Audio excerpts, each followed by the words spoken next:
consumers want fresher foods. They want to know where their foods are coming from. They want to know if what they think they're ordering is actually what they're getting. Food tracking using blockchain, for example, we're going to be able to ensure that the food is fresh and it is what consumers are expecting. Technological advancements right now in the food supply chain that I think are really going to help restaurants connect deeply with what consumers are trending for, right? Hi there, food enthusiasts. Thanks for tuning in to FutureFoodCast, where thought leaders in today's food industry discuss the trends and technologies that will shape the future of food. Today, we're speaking with A.Irwin from Eate Digital. So, Mark, how are you doing today? I'm well, Jim. Thanks for having me, and thanks so much for this conversation. Yeah, and we appreciate that, Mark. It's great to have you on the show. Would you mind sharing with our guests what you do at Eate Digital a little bit, more than just your job title? Maybe give us a context for what the company is and what you're trying to accomplish there. Yeah, absolutely. I'd love to. So, um, at Eate Digital, I am the chief marketing officer, and really at any startup, you kind of wear a lot of hats. But specifically at Eat, we're building a two-sided mobile and web-based application that we're hoping to empower restaurant diners to have the ability to browse menus, order food, and pay directly all from their phone. And so what this does is we're trying to enable restaurateurs to reduce physical touch points and drive more meaningful interactions from devices we all have in our pocket already, which is the kind of the cool part. For me, my role is to right now in any kind of upstart as a marketer is to ensure that we are connecting with our consumer in the way that they would expect to be connected with. And I think that that sometimes is, it's a daunting task, but in my opinion, it's the most worthy to ensure that we're building something for a consumer basis that wants this. That means the world to me. And so I put a lot of effort in ensuring that consumers like you, hopefully, will get a product that you will enjoy and that you can feel proud of. Yeah, that's actually, I would agree with that, Mark. I think it's personally a very big deal. As somebody who orders off the phone quite a bit, there is a wide range of, I'll call it consumer experiences on that. And a lot of them are, I'll call it a tremendous room for improvement. And only a few really, I'll call it hit the mark in terms of efficiency on being able to, in a sense, connect in a few clicks, find out what you want, click a couple of times more and be done with it. So there, I think there's a tremendous opportunity for what your company's trying to deliver in the food industry for sure. Well, I appreciate that vote of confidence, Jim, and maybe you'll be one of the first people to download the app and use it at your local restaurants. Yeah, no, I absolutely will. In fact, yeah, where I am, there's plenty of places I can use that. So I'll certainly take a look at trying the app out. I appreciate that very much. Let me ask you a couple of questions more around the food industry, if that's okay. Now that we understand, in a sense, that you're providing a mobile solution for food service outlets and consumers. Overall, if you look at trends in the food industry, what is of most interest to you, and maybe a little bit of your thoughts on why that's important? Yeah, this kind of hits home for me, and part of my marketing efforts with E are around creating thought leadership content. For us, it's restaurants are being propositioned by tech companies all the time, and so by creating content, I believe and building thought leadership, I believe that we're going to look like professionals, right? And that we have the authority to talk about some of this stuff. And actually, just recently, I co-authored an article that we published around vertical farming and how that will allow more urban-based restaurants to access fresher foods. And similarly, actually, we're about to publish an article on the merits of blockchain for restaurant food tracking. And so, if I take these two kind of, on the horizon technological advances, and I think about the bigger trend that I see here is around supply chain technology specifically. And and again, and I'll come back to this over and over again as it relates to the consumer sentiment, right? Consumers want fresher foods. They want to know where their foods are coming from. They want to know if what they think they're ordering is actually what they're getting. And restaurants have always had large tech stacks, but they haven't been able to help restaurants in this way and kind of proving, without bringing out a computer or an order list of where you got the food, you can't necessarily prove where that food has been. But with food tracking using blockchain, for example, um, we're going to be able to ensure that the food is fresh and it is what consumers are expecting.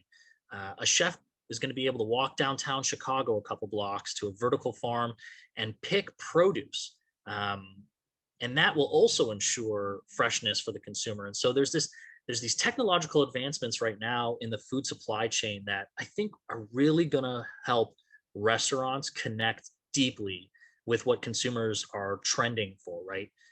Those cleaner ingredient statements on food products, those smaller ingredient statements for foods, fresher produce. I think all of that is really going to connect well with consumers.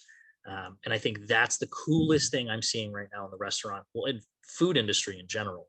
Just the Also, ability to track. yeah, your concept, one of the concepts you just brought up was the vertical farming thing, which really makes sense in a lot of ways. I can see how that's, even the pandemic has helped shift things quite a bit with, I'll call it supply chain disruptions that say, hey, you know what, local sourcing is a better way to go. And in a sense, an expansion of vertical farming certainly would support that. Yeah, agreed. I think it'll be very cool to go to your, maybe in the future there's a restaurant where they have a small vertical farm, in their little lobby area, and you go in, you pick your produce, for example, and that gets cooked directly into your food, and what a concept, right? Farm to table was. Can you imagine the concept of farm at your table? Yeah, Um, that's a and I great. think that's just such a cool horizon for where restaurants could go. Yeah, you're right. That's a tremendous opportunity because the closer consumers are to the source of the food, in a sense, the more comfortable they are to its authenticity and so on.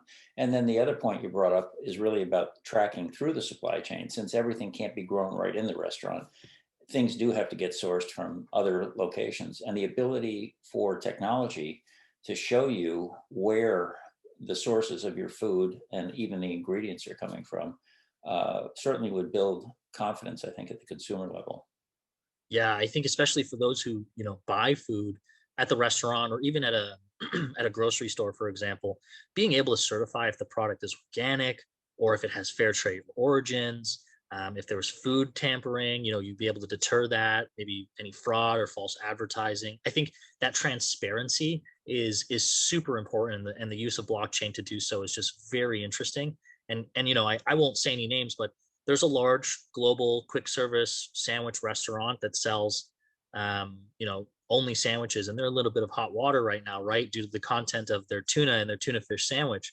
Yeah. Um, and they've created some great marketing around their product in light of this backlash, but it doesn't seem like they're done their PR nightmare at this time. And imagine now if they had utilized blockchain in their supply chain, they'd be able to show the facts and data about their tuna fish to the public faster, and they wouldn't have necessarily had to create that marketing campaign. And so I think it's just a fascinating topic in food right now, and I think consumers are looking more to understand exactly where their food's coming from. And I think, Jim, you said it the best. It's the authenticity of that food, and I think that blockchain is going to help us get there. Yeah. And then the other challenge, I think, in the pandemic, the other thing we've seen with supply chain disruptions and delays and so on, is the fact that you now have to figure out ways to expand your sourcing options as well. Yeah, that's entirely right. And I think the more your sourcing options grow, the more things can fall through the cracks. And I think that, yeah, I think this is just it's just so interesting where the food industry is going to go in the near future. I really believe that, maybe not every mom and pop restaurant is going to be utilizing blockchain, but I think it's the onus of the distributors, of the manufacturers, to kind of share that information. And I think that they're going to want to. I think each distributor and each manufacturer is going to want to share. Yep, our food is top notch. It's some of the healthiest, freshest produce or whatever it happens to be, and you're going to know exactly where it's coming from. I think if you've grocery shopped recently, there's an egg brand, and again, I won't say names, but Yeah. there's an egg brand where you can literally scan a QR code on their package and see where those eggs, which farm they came from. That's coming into the consumer's hand and their fridges everywhere. They're going to expect that in more places. And it's just really interesting how restaurants are going to adopt it. Yeah, it's interesting. I used to work for a food chain that did direct sourcing from farms, but it was before the internet. And believe me, they were making phone calls every day to farmers to say, what kind of eggs do you got today that I can buy, or cheese, or whatever it was. And it was phenomenally expensive. And the information was hard to keep current. And you're right, with the kind of technologies you're talking about, those challenges will be a small issue going forward for sure. Agreed. Yeah. So, any from your perspective, if you looking across two things, I'll say. One point I want to go back to. You mentioned about the fact that we're able to source information better from a restaurant and from a consumer standpoint. The cool part of that, it's much like me using the internet. I use it, but I certainly don't have to build it. Somebody else is maintaining that for me. And I think the restaurant, in my case, if I've got right about your solution, is that the restaurants are actually going to be able to get a lot of that information, or the consumers in the restaurant, through your solution. Is that correct? Yeah, I think that with our solution, it's going to be a lot easier for consumers to kind of manage their own restaurant experience, and I think that's something that doesn't really exist right now, where um, you might use a company to reserve a table, and then you get there, and then you're using another company. Well, you don't really know it, but the server is using another company to key in your order, to go directly to the kitchen. And then you're going to use a completely different company now to swipe your credit card, for example. And I think that was just a very high level example, but what our solution is going to do is hopefully reduce that tech stack for the Mhm. restaurant. You can do it all in one place, where you can or join a wait list, um, put put your order in through a menu directly to the kitchen, order drinks, browse that menu without having to go get a menu from a server, and then pay without necessarily having to interact with anyone. Just pay directly from your phone. And I think that solution will help kind of the diners manage their own journey in the restaurant. They'll be able to enjoy the atmosphere a little bit more, the camaraderie of the people they're with, including the server. And I think when we're talking about the tracking of food, I fully believe that food distributors and food manufacturers are going to want to share this information. They're going to want to do little op-eds and videos on their LinkedIn's about where their tomatoes come from, and things like that. So we fully expect that restaurants will have that data to share with consumers, and I fully expect it to come from distributors and manufacturers specifically. Yeah, I like the vision that you laid out, that your company is going to provide what I call the integrated tech stack, because I have worked with a couple of restaurants locally and talked to them. And you're correct that they're running multiple systems for each of these special needs, so to speak. And they don't have one integrated, I'll call it, platform to pull all these pieces together, including the operations piece. So it's nice that, in a sense, at some point, your system is going to pull that all together and make it easier, not just for us as a consumer, but also for the operations of the restaurant as well. Yeah, and I think, I mean, I don't know about you and kind of what your personal life looks like, but here in my home in Chicago, I have a smart home, and everything from the lights to the speakers to the thermostat and the vents, all of that is not necessarily the same company, and they're not even all brought together by the same company. So if you look at my phone, for example, I've got 20 apps on my phone that are all trying to help me manage my smart devices. And I think if you took that analogy and you looked at a restaurant, it's the exact same way, except each of those apps, or in this case, companies, they're taking a percentage of sales, right? Every time you add a new company or brand to your restaurant tech stack, what are they taking? A percent, two, three, four of all your sales, or every time you swipe a credit card, or whatever it happens to be. And so I think that for us, I'm on a mission to ensure that consumers have a way to connect and drive their experience at a restaurant. But in reality, I mean, for the restaurateur, we're hoping to help them save a little bit of money. It's a very margin tight industry, and there are a lot of providers who are taking you know percentages from the top, and so we're hoping to give restaurateurs those percentages back to the bottom line. Yeah, actually, that's a huge deal, because you are right. Talking to the local restaurants around here, whether it doesn't matter whether it's a national chain or just a local business, the truth is they're all margin challenged, if you will, because of the pressures to be competitive in these local markets, very highly competitive. You don't find too many places where, in a sense, there isn't competition for restaurants. You know, it's at some rural location maybe, but certainly in urban areas, suburban areas as well, it's very, very competitive. So anything that they get back as a break from using an integrated platform would be a big win for them for sure. Yeah, totally agree. Yeah, so that's a win. So then we've talked about, um, in a sense, the how the platform works a little bit. We've also hit a little bit about, I'll call it the challenges in the supply chain, if you will.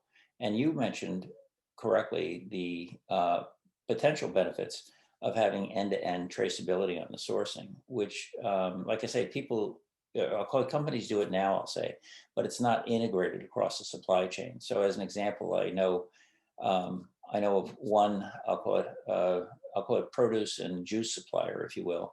They run their systems and they do have tracking internally on the stuff. They can say, here's the ingredients that went into that batch and so on. But it doesn't, that information doesn't get out through the supply chain at all. So there really isn't traceability over the supply chain typically, unless you make special efforts like that old retail environment I worked in where they're directly calling farms and so on. So it is a challenge to do that. I think, and you brought it up earlier, the pandemic has actually give me a little bit more on your end about the pandemic and maybe how that's changing consumer preferences. Yeah, I think, consumers, I think this is going to be, one of the biggest problems maybe, or hurdles for Eate Digital and maybe others who are thinking of joining this space with us, is that there's a change management issue here, right? In smart dining, which is what I'm calling, what Eate Digital is doing, and partly because I have a smart home, so it just fit for me, right? But in Mhm. smart dining, consumers are already using QR codes right now to review menus, and they're getting used to kind of that behavior. When I don't really believe QR codes had this big of a heyday pre-pandemic. And so I think consumers are interested in it, but there's a change management issue now with servers getting used to this behavior, right? If you think about how servers are running around restaurants, they go to a table and introduce themselves and grab an initial drink order, and they go to the POS system and type it in, and then they go to another table and say, how was your food? And then they go back to the POS system to order dessert, and then they go to their last table and they collect the bill that they left, and they put that back into their POS system. And what you've just heard from me, is that they're going back and forth between a bolted in hardware device, basically, right? Mhm. And if you can now enable the server to have conversations with their tables and not necessarily just be running back and forth, maybe give them the opportunity to actually up and cross sell in effective ways, because the consumer is the one looking at the menu on the QR code in the app, and they're ordering directly from their phone and they're paying directly from their phone. That will allow servers to do a little bit more, um, maybe more that they'd like to do, and maybe increase their ticket sales so that their tips will increase too. And I think that change management is where we are, going to see some of the biggest changes, and hurdles. But I don't think it's insurmountable by any means. I think it's just something that will take a little bit of time as we go to market. Yeah, it's a great point. So I'll say, as your platform, I'll call it, continues to evolve and grow, in a sense, the content that you're able to deliver through that platform will increase, which would change, as you say, the server's role in a sense, and potentially free up a little more what I call customer face time, which is really valuable for them since tips are important in the industry. And if you're not spending enough time with the customers, that can hurt your income actually as well. Yeah, and I think I focused on the server and the consumer in that example, but there's something for the restaurateur here too, right? And that so many people right now are talking about the current labor shortage specifically for restaurant staff. And I won't get into, I'm not going to talk about what the causes of that may or may not be, and I won't ask you what you think of them either, because I know that they can get kind of political. But what we do know is that servers have a high frequency of close physical interaction with many, many customers while on the job. And I think that, when we're able to give the restaurateur the ability to maximize the server's time with what labor they do have, be it one, two, 10 servers, you know, while decreasing maybe unnecessary exposure that the servers have to others. I think there's almost like a triple win here, right? The consumer gets to drive their own experience at the restaurant, the server gets to have meaningful interactions, like you're saying, and then the restaurateur, it doesn't pull out the rest of their hair trying to find more labor for their understaffed restaurant. And so I think, for us, what we're trying to build is a human centric solution for a post pandemic world. And, we have the human in the middle of everything we're doing here. Yeah, and you win on both ends actually. So the restaurants, of course, were severely challenged, having to shut down for long periods in the pandemic by state, obviously, and locale. But even as they're opening up and I'll call it the demand and the crowds are coming back, the reality was most of them were considered, the majority of them, I say, were probably considered critical businesses during the pandemic. So they had to rapidly build a takeout business or expand it if they didn't if they already had a takeout business. So it looks like in two areas would be able to benefit as the in a sense in-house eating returns on premise, and at the same time making the takeout business a lot more efficient as well. So Yeah, absolutely. both areas, I think. Yeah, absolutely. I don't know if you've recently gone out to a restaurant to eat in, and but I had recently I went to my favorite bar, and we were during the pandemic, we were trying to support them as much as possible as well, um, to ensure that they made it through the pandemic, and thankfully they did for my sake, as it is my favorite bar. Um, but when we got there for our first sit down meal in the space, post pandemic, I could tell that there were, a ton of open tables, but they weren't seating anyone at those tables, and mostly because there wasn't enough wait staff to go around. So I was going to have a crappy experience there no matter what, right? Yeah. And so I ended up waiting an hour or 2 hours for a table, and I did that lovingly because again, I really love this space. But I can't imagine what the normal consumer is thinking when they're like, I can see open tables and I've waited for an hour and a half. Sit me at one of those tables and let's get the meal rolling. Like that's not Right. really how it works. And so I think that yeah, there's a way to kind of maximize the labor you have, but ensure that that labor is safe. And I think that that's what we're trying to we're trying to strive for that. Yeah, the other thing I think, I don't know, I'll say most consumers, I believe, have, when they show up at a restaurant, the majority of consumers today do have their electronic devices, their phones, whatever. And whether they're using Wi-Fi or cellular service, either way, they have, in a sense, tools. One of the interesting things is, yeah, I can go out and check ESPN, look at sports scores or something like that. But at the same time, I think that what I call that airtime, where I've ordered something and I'm waiting, whether it's 2 minutes or 5 minutes or whatever, to get my meal, that's probably open time in a sense that the restaurants, in effect, could use your platform to, in a sense, push more about what they do, their history, whatever it is, interesting facts, all kinds of stuff to get more engagement. I assume that would be an opportunity as well.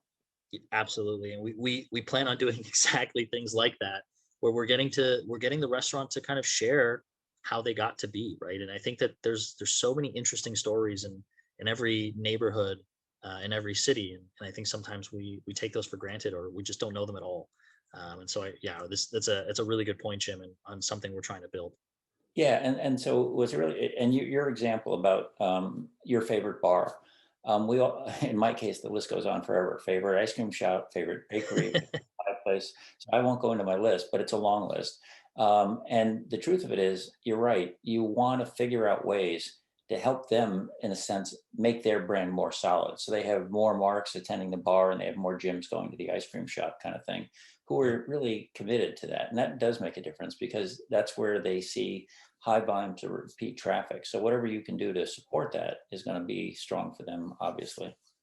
Right. Absolutely. Yeah, we're really excited to kind of help the restaurateur in this post-pandemic world, and um, hopefully it's like I mentioned in the upfront, that it's a solution that they want, because that wouldn't be great if we built a solution and no one wanted it. But I think with the excitement that we're seeing right now for people trying to sign up for our open beta.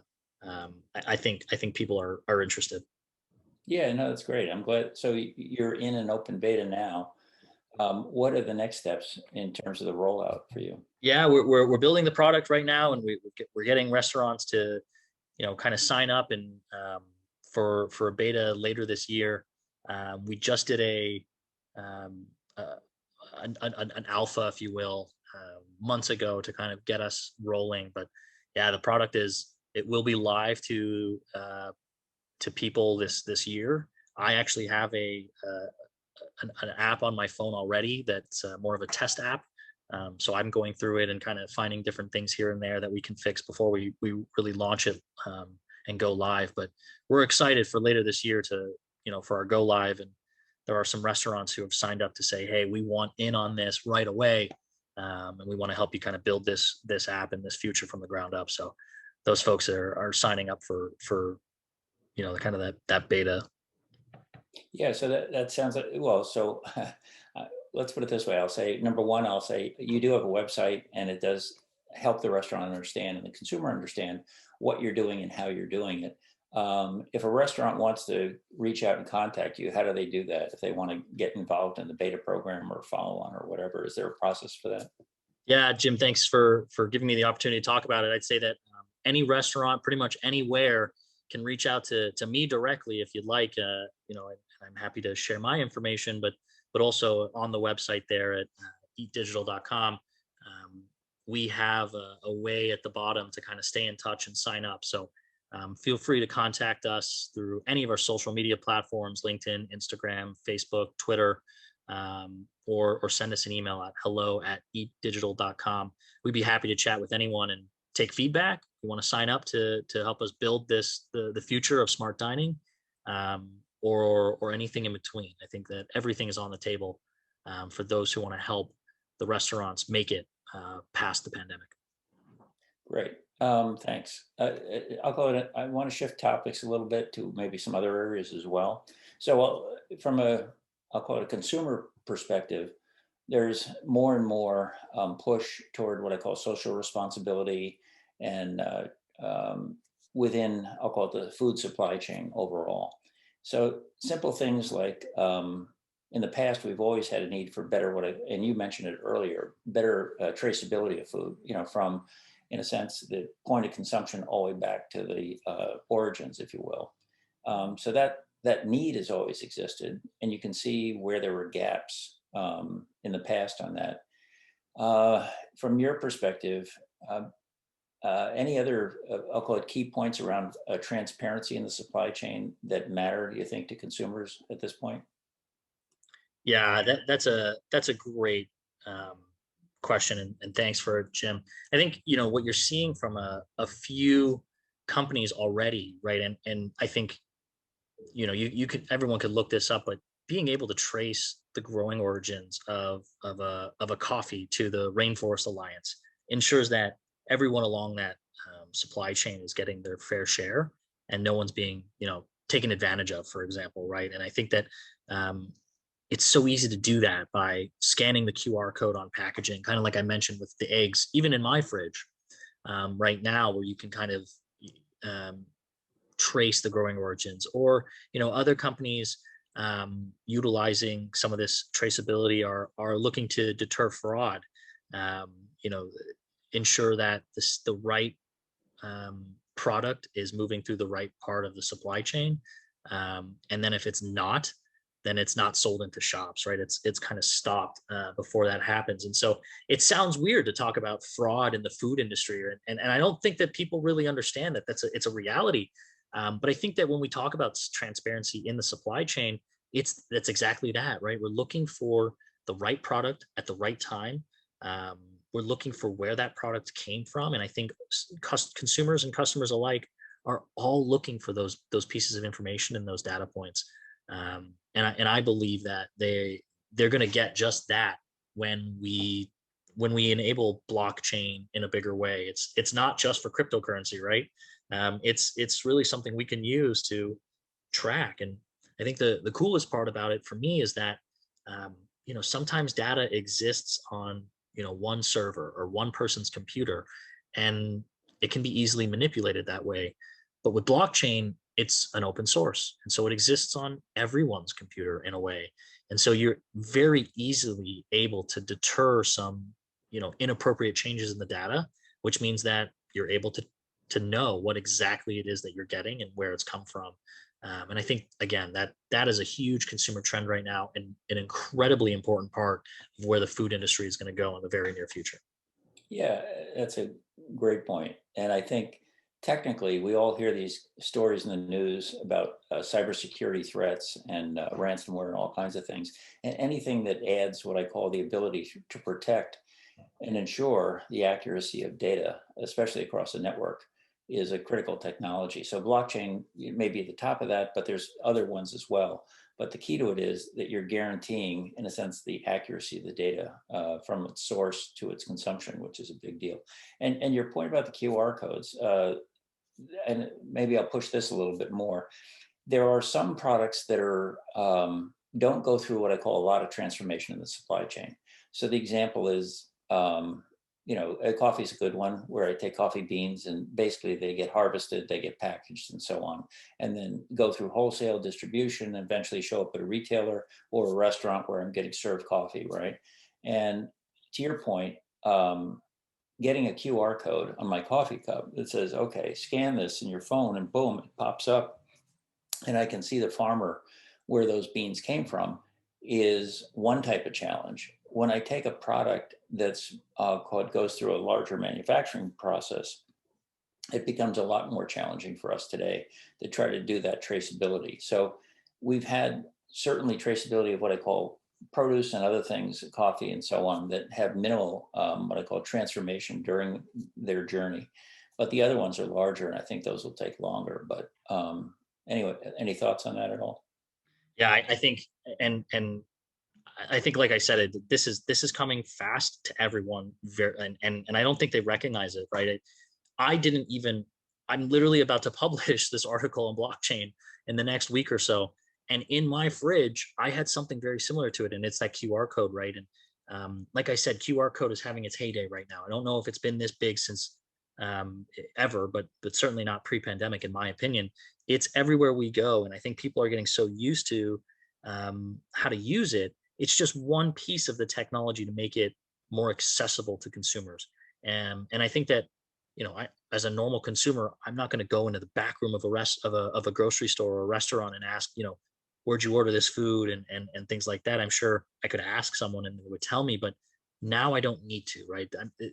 What technology is doing is just essentially making it so much easier for me to access data that I would never have had the opportunity to read or see before. And I think when I know what my food is and where it's come from, I'm able to make better decisions for me and my body, right? And I think that, everyone's looking for healthy, and what healthy will look like is different for everyone, right? What's healthy for you, Jim, versus what's healthy for me might not be the same.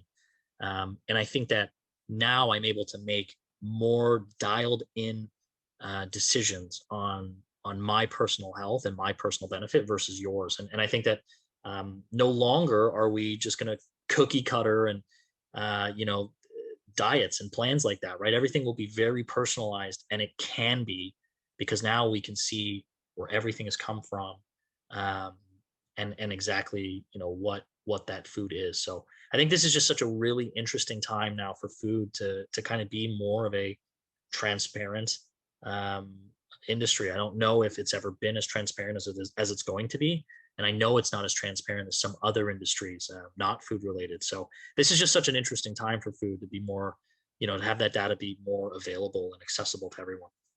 Well, around that I'll call it connectivity issue, as you said, going back to the QR code. Now that I can say, okay, look, I know where this coffee came from. I know exactly the farm it came from. Excellent. At that point, what's interesting with the QR code, you could actually start, like with your egg example as well. You can start opening up and saying, hey, you know what? With the concept of ethical sourcing and trying to, in a sense, have contact with the source of my food.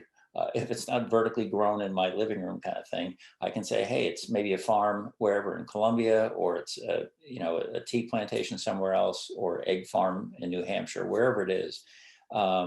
With using that information, you can actually, in a sense, potentially, if you want, create what I call social contacts for between, I'll call it the source and the farm, where you can actually, whatever, tip or rate the farm directly and say, hey, these are great eggs, something like that. There's a whole set of, I think, applications that tie potentially around ethical sourcing in contact with, I'll call it the other participants in the food chain, so that you can make that contact and say, hey, you know what? I go to this restaurant. Why? Because I get these awesome eggs, in my omelet, and they come from, whatever, Jasper's farm up in New Hampshire or something like that. So, that is an opportunity to, I think, add more applications, if you will, over the pipeline, if you will, that you have opened up the door for.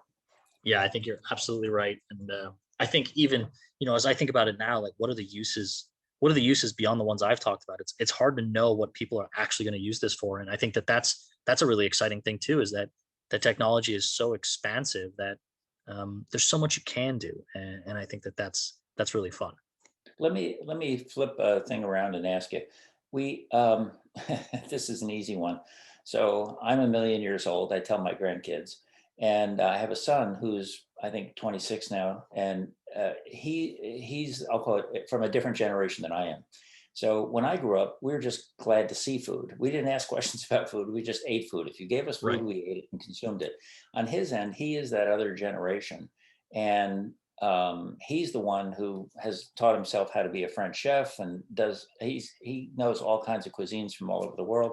He's the other end of the spectrum from me. So if there's a million people, I'm on one end and he's on the other. He's like a five-star chef, as a foodie, if you will, in terms of his ingredients and everything. And he's probably, I'm guessing there's a difference from your point of view in how you reach different segments of the market, to sort of tell the story and get to understand what this possibility is. In his case, I think he'll jump all over it. He'll probably open up the app and go, all right, I'm done. Great. This is everything I need.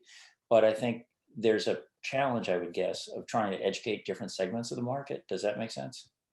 Yeah, I think you're right. And I think that's it, right? Like I think between you and I, that's more where we were, right? Like there was food on the table and I wasn't really concerned about where it was. But I think that for those, Michelin starred chefs, they're really, really, really going to want to know, is this the freshest place in the continental US where I could have gotten XYZ product?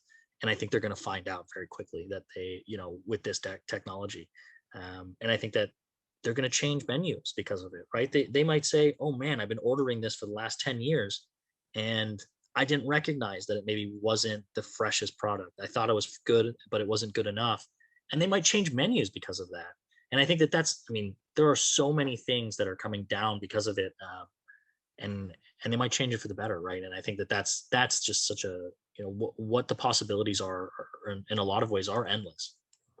And so in my son's case, I'll say, if he goes to whatever his favorite restaurant and they do have something on the menu, and he starts, in a sense, using that connection back to the farm and saying, oh, this is awesome, these eggs are fantastic in this omelet, whatever the example is, in a sense, if that review opens up, you're right, then in a sense the chefs at the restaurants have the ability to look at that and say, oh, look, here's a higher rated farm from New Hampshire than the one I was using. I should try them out and see if there's a difference here, for what it's worth.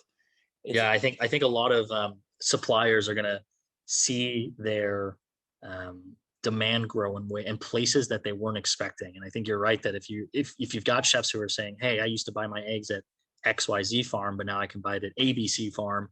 That new farm might not know that they're getting orders from all over the place. And I think it's just a really, it's such a cool way to, the better you make your product, the more demand is accessible to you now. And I think that that's such a difference in how the industry works currently. Yeah, and so that whole concept of, I'll call it, reputational marketing, where in a sense the vendor earns credits, if you will, reputationally from, I'll call it, the end either consumer or the end business, which would be the restaurant, if you will really add to that kind of demand going forward, for sure. Right, exactly. So we talked about, I'll call it, the supply chain stuff. We know what you're able to do in the restaurant space, which is nice, and that's an immediate payback as soon as your product becomes available. Any thoughts? And this is maybe a little off target, but I'll just ask. We're talking about trying to connect things and trying to improve transparency and visibility in all points in the supply chain. Any thoughts around what we can do in the food safety area at all?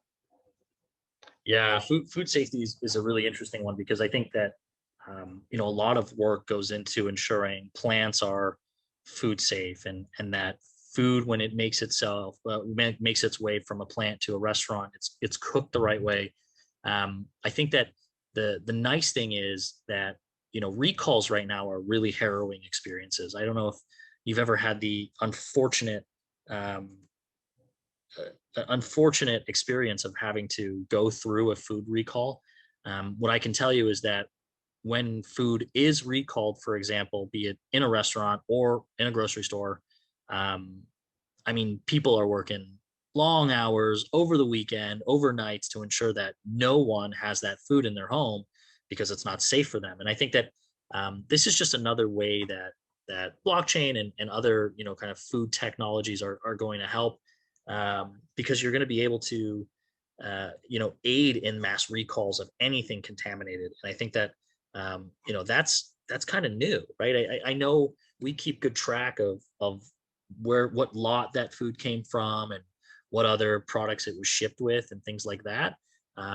But if you're able to kind of know, like, holy, like, this is the exact item that was bad, it was from this patch and this lot, everything that was around it on the truck that went down to deliver it, that all has to come back too. I mean, there's a level of mass contamination that we are able to kind of mitigate with mass recall because of this tech. And so I think that, yeah, well, I focused on, you know, origin of food and maybe um, the the food quality. I think you're absolutely right that food safety is going to be positively impacted because of this too. Yeah, and your point is well taken because I'll say, and this is going back probably 4 years now, but we had that massive romaine lettuce recall That's right. where uh, at the time my family was eating lettuce or salads, I think 5 nights a week that were romaine lettuce. And it's like all of a sudden, boom, for the next 3 months, it's gone in the stores everywhere, not just the heads, but the products, everything disappeared. And all because, to your point, they could not pinpoint through the network properly the sources of the bad romaine lettuce. And so everybody lost, not just the suppliers that had a problem, but the whole industry lost for a long period of time. And I've never been on the other end of a food recall, but I did have an opportunity to study one of the ones on, I think it was Bing cherries or something, where there were some bad Bing cherries. And I did, looking at that study, identify the fact that it took the CDC and the USDA combined, working with all of the vendors in the chain. It took them over 9 months to be able to trace all the way back to the actual source from when they first detected a problem with the Bing cherries at the retail level.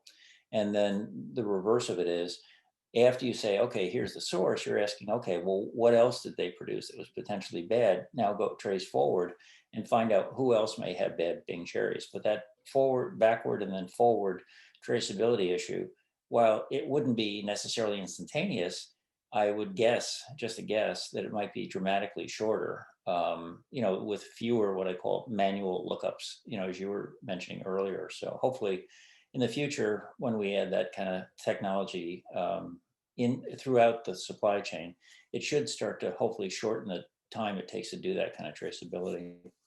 Yeah, and I think it absolutely will. I think that's it's a huge part of um, ensuring that you kind of know where each food product is and where it's come from, because anytime anything goes wrong, you can kind of pull the plug much faster.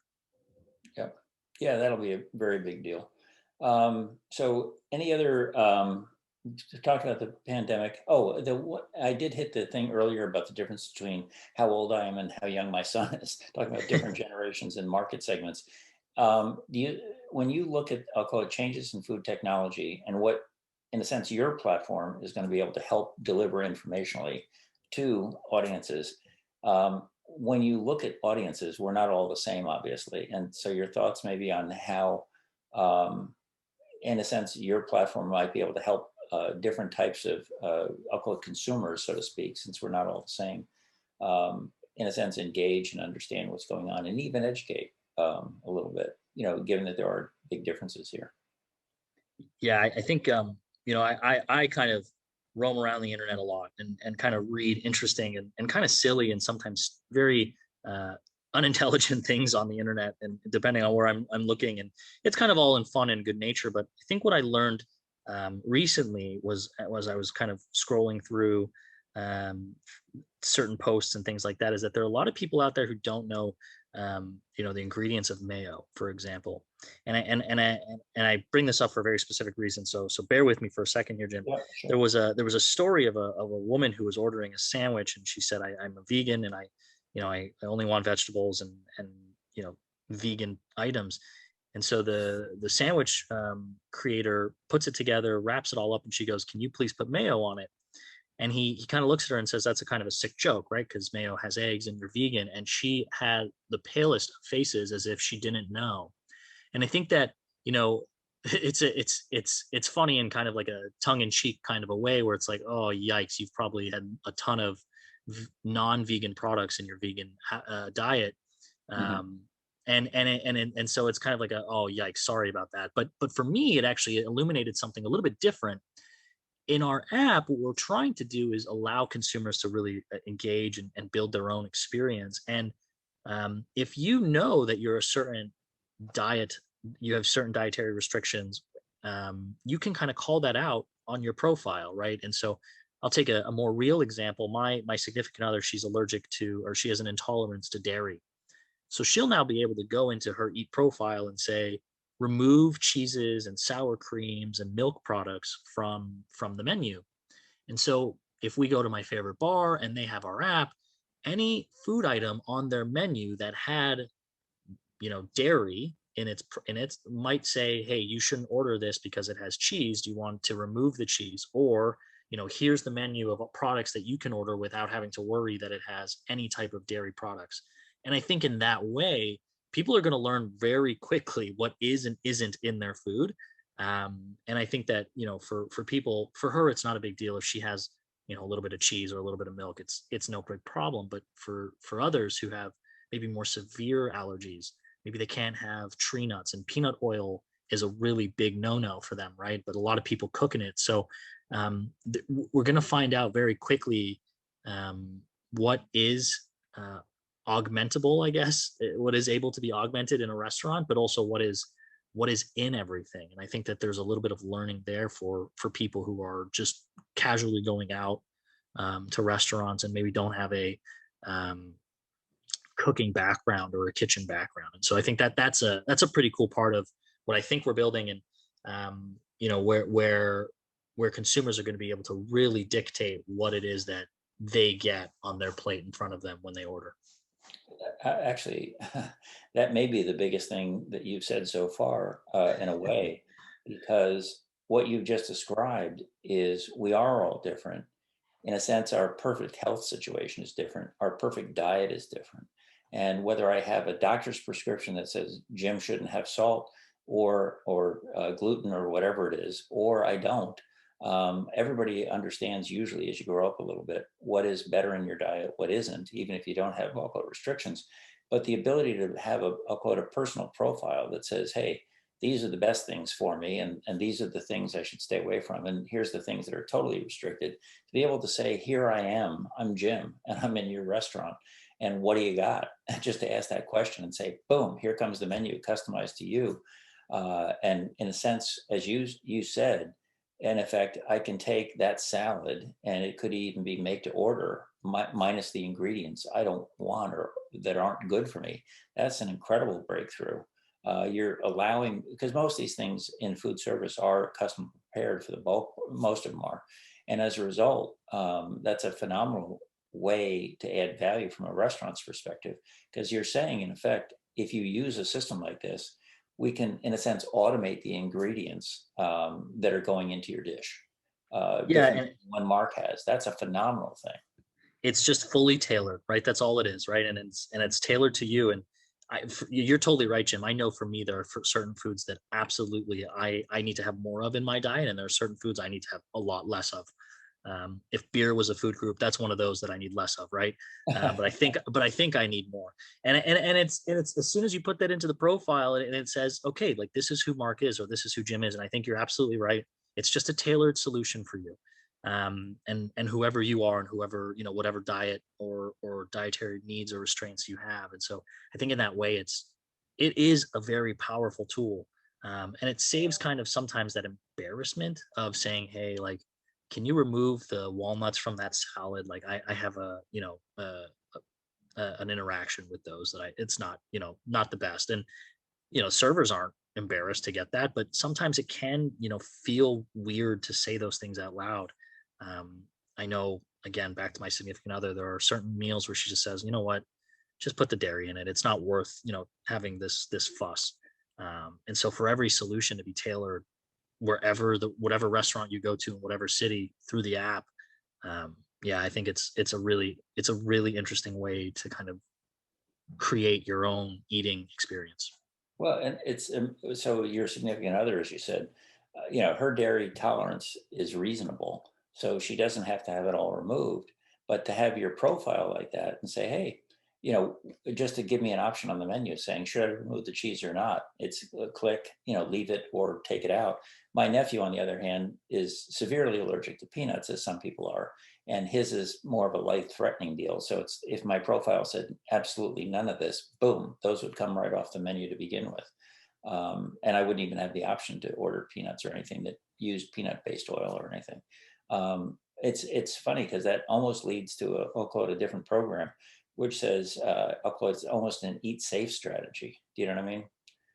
Yeah. Um, it's definitely a different take altogether, and the fact that in fact your platform can help deliver what I call eating safely, instead of eating healthy. It's actually called eat safe. Beyond that, it's not just healthy food. It's targeting it to who you are exactly. I know a lot of research in healthcare is oriented that way anyway, trying to customize in a sense, particularly in a sense, I'll call it the gut bacteria or microbiome is not the same as mine, and they get into some very low level stuff. But the ability for your platform to be what I call the communicator of ultimately that kind of information to customize an experience is phenomenal. So that's a big deal. Yeah, well, thank you for that. It really just takes the guesswork out, and I think that's, you never have to worry anymore, because you've already made it stated that, like, I cannot have these foods, and I'm not going to get the menu items that have those foods in them. So yeah, it's an interesting way to kind of, again, just manage your own journey through the restaurant, in a way that you never really had control of before. Yeah. Cool. So yeah, we've covered an awful lot. And the funny part is the food chain and the food industry is a big place, and there's lots of different types of food, lots of ways things move through the food chain, lots of different stages and so on, different consumers, different markets, different cultures, a million different things of variations. But what's interesting to me was, in a sense, your platform has a significant, uh, I'll call it opportunity to change, I'll call it one end of the food chain big time. That whole food service experience, from the customer point of view, from the restaurant point of view, that can have a dramatic impact. Obviously, I realize I can't do it today. I can't go to the store today with it. But, after you're out in production, it'll be a big deal. I think it'll be a huge impact opportunity wise. Well, I Certainly. appreciate that, Jim. Seriously, for the vote of confidence. It's hard to know if you're always doing the right things, but, for us, we've been laser focused on ensuring that, like I mentioned, that consumers are the reasons we make decisions.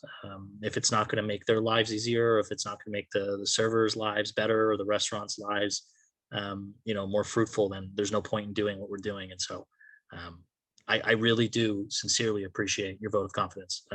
I'm excited to get this out to market and for it to have you and others, review it for us. Yeah, actually, it's a big deal. It's funny because maybe I should be signing up. I'm just a consumer, but I probably should have signed up.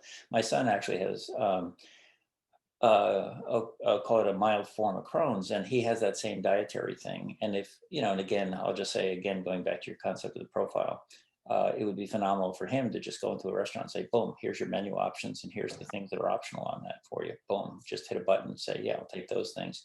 It would simplify the world so much, for so many people. It would be amazing. So it is a huge gain as soon as it happens, I'll say. Well, I, I'll be sure to bring that right back to our product team to let them know that they're working on some really good stuff that you're pinpointing as important.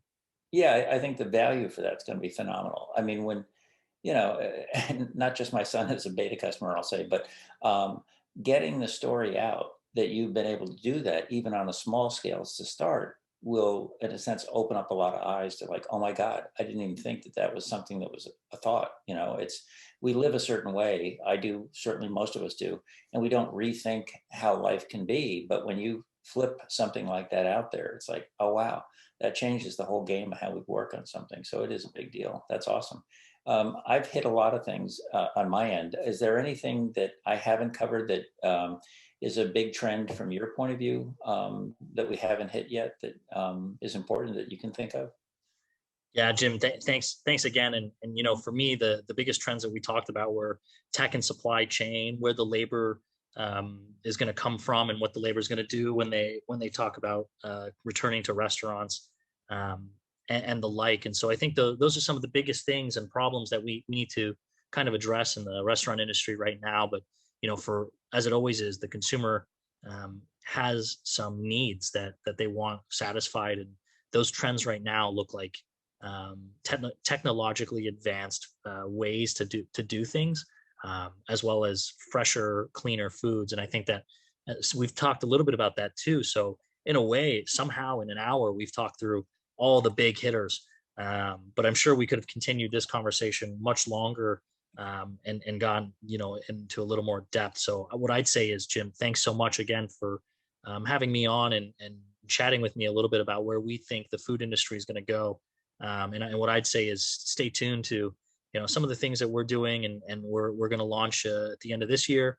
But then as I mentioned, I publish articles on a pretty consistent basis, with a co-author of mine who also works at Eate. So just very excited for what the future holds for the industry, and kind of the change that we hope to see in the industry for the better. So thanks again, Jim. So, Mark, this has been awesome. I really appreciate it.